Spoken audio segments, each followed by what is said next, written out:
হযরত ওমর বিশ্বনবীর দরজায় দাঁড়ালেন। বিশ্বনবীর দরজায় দাঁড়ানোর পর বাচ্চা ছেলের মতো কান্না শুরু করছে। বিশ্বনবী বললেন, ওমর তুমি কাঁদো কেন? ওমর বললেন, ইয়া রাসূলুল্লাহ, কত কাফের কত সুখ শান্তি করলো, কিন্তু আপনি যেই খাটিয়ার উপরে শুয়ে আছেন, পুরাতন খাটিয়ার উপরে একটা চাদর, একটা তোশক, একটা বালিশ পর্যন্ত আপনার ঘরে নাই। আপনি যে খাটের উপরে শুয়ে আছেন, এই যে দেখেন আপনার পিঠের উপরে রশির দাগ উঠে গেছে, আপনার ঘরের ভিতরে একটা বালিশ নাই। দিনের পর দিন, রাতের পর রাত মাথার নিচে হাত দিয়ে বিশ্বনবীজি ঘুমাতে, দামি একটা তোশক নাই, ঘরের ভেতরে দামি একটা সোফা নাই, পানির একটা মশক, ওইদিকে একটা জাতা, ওইদিকে একটা গ্লাস, পুরাতন একটা খেজুরের রশি আর একটা খাটিয়া, একটাই মাত্র জামা। কয়টা জামা? কথা কন না কেন? ব্যবহার করতেন একটা জামা। হযরত আয়েশা বলতেন দুঃখ করে, আমার নবীর এমন একটা জামা ছিল না যে আমি তা করে রেখে দেব, অনুষ্ঠানে যাওয়ার সময় নতুন জামা পরে যাবে, এমন কোন জামা ছিল না। সারা জীবন শুধু দিয়ে গেছেন, নেন নাই কিছু, ঠিক না ঠিক? সারা জীবন দিয়ে গেলেন, ঘরের ভিতরে কোনো ফার্নিচার নাই, ঘরের ভিতরে কোনো দামি চেয়ার নাই, দুনিয়ার ভিতরে ঘরের ভিতরে কোনো দামি দামি সোফা নাই। আল্লাহ বলবেন, অনেক কষ্ট করছে আমার নবী, এই জন্য আমি আজকে এই মাহফিলের ভিতরে দামি চেয়ারে আমার হাবিবকে আমি বসাবো। কেমন নবী তিনি! সারা জীবন শুধু দিয়ে গেছেন, নেন নাই কিছু। আল্লাহু আকবার! বাহরান থেকে, কাতার থেকে, মিশর থেকে, চতুর্দিক থেকে মসজিদে নববীর সামনে অনেক মাল এসে জমা হলো, উট হলো, এরপরে ডুম্বা এলো, চাল এলো, গম এলো, খাবার আর খাবার। বিশ্বনবীজি ফজর নামাজ পড়ে সব গরিবদেরকে খবর দিলেন। গরিবরা আসলো, বিশ্বনবীজি বিতরণ করা শুরু করলেন। দিতে দিতে দিতে দিতে জোহরের নামাজ পড়ে আবার বিশ্বনবীজি দেওয়া শুরু করলেন। জোহরের নামাজ পড়ে যখন দেওয়া শুরু করলেন, ফকির মিসকিনদেরকে দিতে দিতে সময় হয়ে গেল আসরের নামাজ। এইবার আসরের নামাজ পড়ে বিশ্বনবী জামাটার একটু ঝাড়া দিলেন, চলে গেলেন আয়েশার ঘরে। কার ঘরে? সারা দিন বিশ্বনবীজি চালের বস্তা বিতরণ করলেন, গমের বস্তা বিতরণ করলেন, উট বিতরণ করলেন, ডুম্বা বিতরণ করলেন। খাবার বিতরণ করে আয়েশার ঘরে গিয়ে দস্তরখানা বিছিয়ে প্লেটটা সামনে নিয়ে আয়েশারে বলছেন, আয়েশা, খুব পরিশ্রম হয়েছে রে আয়েশা, ঘরের ভিতরে কি খাবার আছে আমারে খাবার দে। আয়েশা এক গ্লাস পানি নিয়ে বলছেন, ইয়া রাসূলুল্লাহ, সারাদিন আপনি খাবার বিতরণ করলেন, আয়েশার ঘরে পানি ছাড়া দ্বিতীয় তো কোনো খাবার নাই। কেমন নেতা ছিলেন! কেমন নেতা ছিলেন! সারা জীবন শুধু মানুষদেরকে দিয়ে গেছেন, নেন নাই কিছু, ঠিক না ঠিক? আর আমাদের বাংলাদেশে যদি এক ট্রাক গম আসে, 25 বস্তা গম আগে নিজের গোডাউনে ঢুকিয়ে দেয়। কি নেতা ছিলেন! এই জন্য আল্লাহ রাব্বুল আলামিন বলবে, খবরদার, ওই চেয়ারের দিকে তোরা নজর করবি না, চেয়ারের দিকে তাকাবি না। আজকে যত কষ্ট 63 বছর জিন্দেগিতে আমার নবী দুনিয়াতে বসে করেছে, এত কষ্ট কিন্তু কোন নবী করে নাই। আরে মিয়া, তায়েফের ময়দানে বিশ্বনবীর যত রক্ত ঝরেছে, জীবন্ত ভোর কোন নবীর এত রক্ত ঝরে নাই। চিল্লা বলেন ঠিক কিনা? তায়েফের ময়দানের কষ্ট যদি বিতরণ করে দেওয়া হয়, সব নবীদের চাইতে, কষ্টের চাইতে বিশ্বনবীর কষ্টটা ওজন হয়ে যাবে।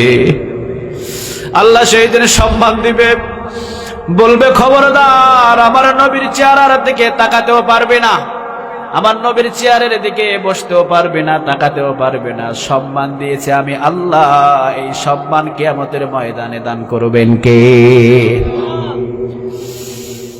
এরপরে হলো অন্যান্য নবীদের চেয়ার থাকবে, বনি ইসরায়েলের নবীদেরকে এক লাইনে বসানো হবে।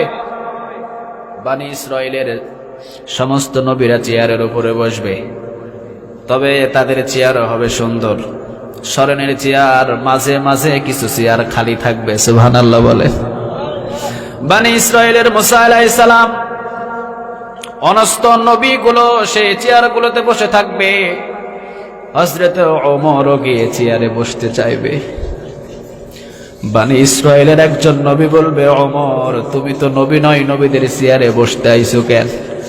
আল্লাহ বলবে, খবরদার একটা কথাও বলবি না, আমার ওমর বনি ইসরায়েলের নবীর চাইতে কোনো অংশে কম না।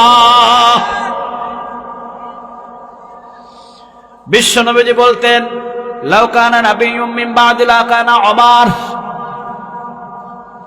আমার পরে তো কোনো নবী দুনিয়াতে আসবে না, আমার পরে তো কোনো নবী হবে না, তবে যদি আমার পরে কোনো নবী দুনিয়াতে আসতো, আল্লাহ ওমরকে নবী বানাইয়া দিতে। আমার ওমরের বাধা দিস না, বনি ইসরায়েলের নবীর চাইতে আমার ওমরের সম্মান কোনো অংশে কম নয়। কে সেই ওমর? জীবনে কোনোদিন ইসলাম গ্রহণ করার পর দুর্নীতি করে নাই, জীবনে কোনোদিন ইসলাম গ্রহণ করার পর ইসলামের বিরোধিতা কখনো দেখতে পারে নাই। ইসলাম নিয়ে কেউ বাদরামি করেছে, ওমর তার গর্দান রাখে নাই। ঠিক না ঠিক? বিশ্ব নবীজির বিচার মানে নাই, চলে গেলেন হযরতে আবু বকরের কাছে, গিয়ে বললেন, আবু বকর দেখেন বিশ্ব নবীজি বিচার করেছে, বিচার পছন্দ হয় নাই, আপনি বিচারের ছানিটা করে দেন। হযরত আবু বকর বললেন, বিশ্ব নবীজি এই বিচার করে, বিচারের ছানি আমি আবু বকরের মতো লোক করতে পারবে না। চলে গেলেন হযরত ওমরের কাছে, ওমরের কাছে যাওয়ার পর বললেন, ওমর আপনি বিচারের ছানিটা করে দেন। হযরতে ওমর বললেন, বিচারের ছানি অর্থাৎ বিচার প্রথম করছে কে? বললেন, বলে করেছেন মুহাম্মদ সাল্লাল্লাহু। হযরত ওমর বললেন, তোমার কি বিচার পছন্দ হয় নাই? কয় না। আবার বললেন, পছন্দ হয় নাই? কয় না। ওমর বললেন, বিচার করতে হলে আমাকে ঘরের ভিতরে যাইতে হবে। কোন ভিতরে? কথা কন না কেন? ঘরের ভিতরে যেতে হবে আমাকে। হযরত ওমর ঘরের ভিতরে গেলেন, গোলাপ ফুলের একটা মালা এনে তার গলায় পরাই দিলেন। নাকি? কথা কন না কেন?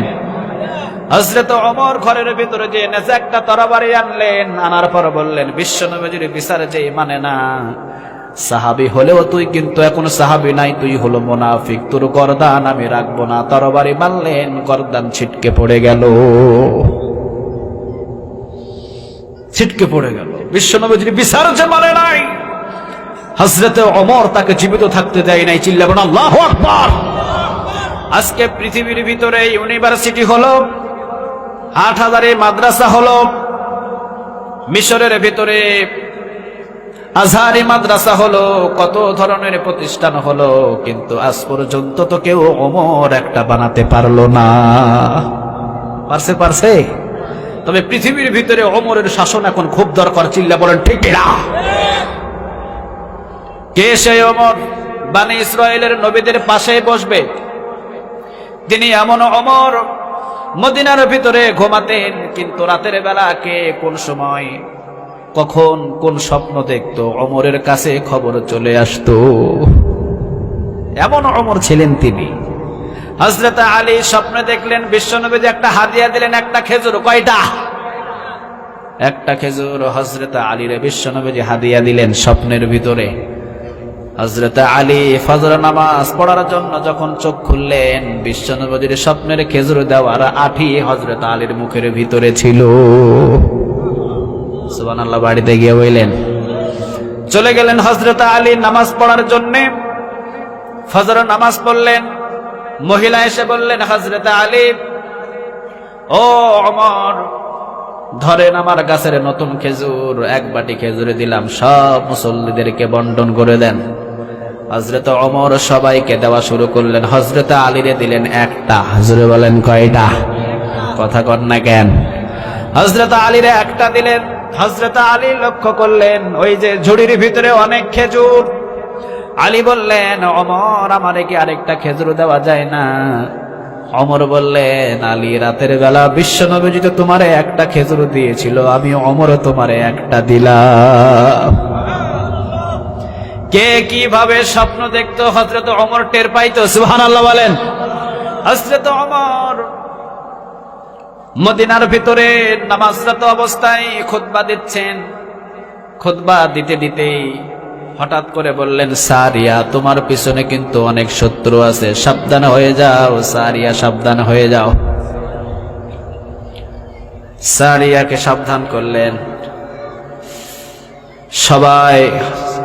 সারিয়া যখন মদিনাতে আসলেন, সবাই বললেন, সারিয়া, তুমি যে যুদ্ধের ময়দানে ছিলা, সবাই তো তোমার সাথে ছিল, তবে হযরত ওমর থেকে তুমি দূরত্ব ছিলা 450 মাইল। কত মাইল? কথা কন না কেন? 450 মাইল ছিলাম। জুমার নামাজের সময় হযরত ওমর তোমাকে সাবধান করেছিল, ওই আওয়াজ কি তোমার কানে গেছে নাকি? হযরত সারিয়া বললেন, হযরত ওমর যদি না সাবধান করতো, সমস্ত কাফেরগুলো আমাদেরকে শেষ করে দিত। ও মিয়া, মসজিদে নববীতে হযরত সারিয়ারে ডাক দেয়, 450 মাইল পর্যন্ত হযরত ওমরের আওয়াজ চলে যায়।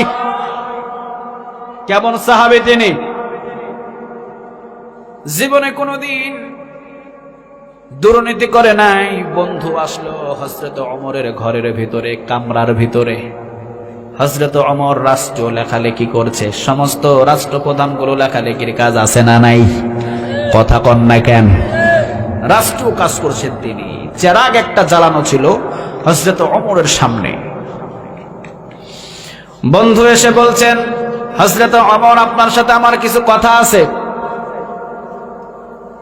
ওমর বললেন, 2টা মিনিট দেরি করো। হাতের কাজ শেষ করে বললেন, কি কথা বলবা?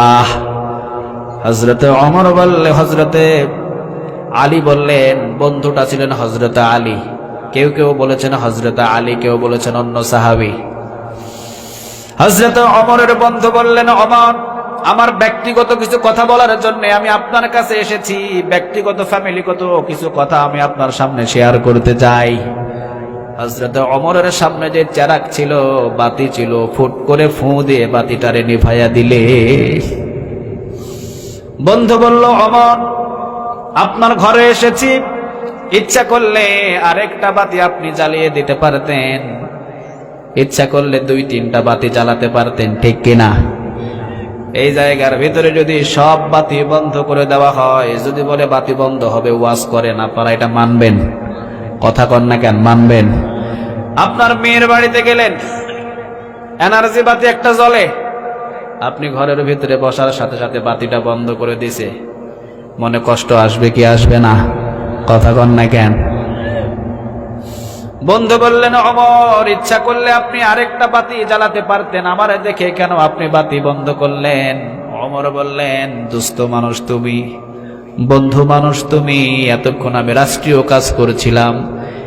এই যে চেরাগের ভিতরে যে তেল, এই তেলটা হলো রাষ্ট্রীয় তেল। তোমার ব্যক্তিগত কথা শোনার জন্য রাষ্ট্রীয় তেল আমি জ্বালাতে পারবো না। আজকে যদি আমি এই রাষ্ট্রীয় তেল জ্বালিয়ে তোমার ব্যক্তিগত কথা শুনি, কিয়ামতের দিন আল্লাহ রাব্বুল আলামিন আমাকে যদি ধরে, সেই দিন তো আমি ওমর, সেই দিন জবাব দিতে পারবো না। কে সেই ওমর? রিকশা চালক ওমরের কাছে সমান, আবার প্রেসিডেন্ট হযরত ওমরের কাছে সমান। চিল্লা বলেন আল্লাহু আকবার। সবাই সমান। শুধু যে দামি দামি লোকের সাথে হযরত ওমর বসে থাকতেন আর গরিবদেরকে সময় দিতেন না, এমন নয়। হযরত ওমর সবাইকে সমান চোখে দেখতেন। চিল্লা বলেন আল্লাহু আকবার।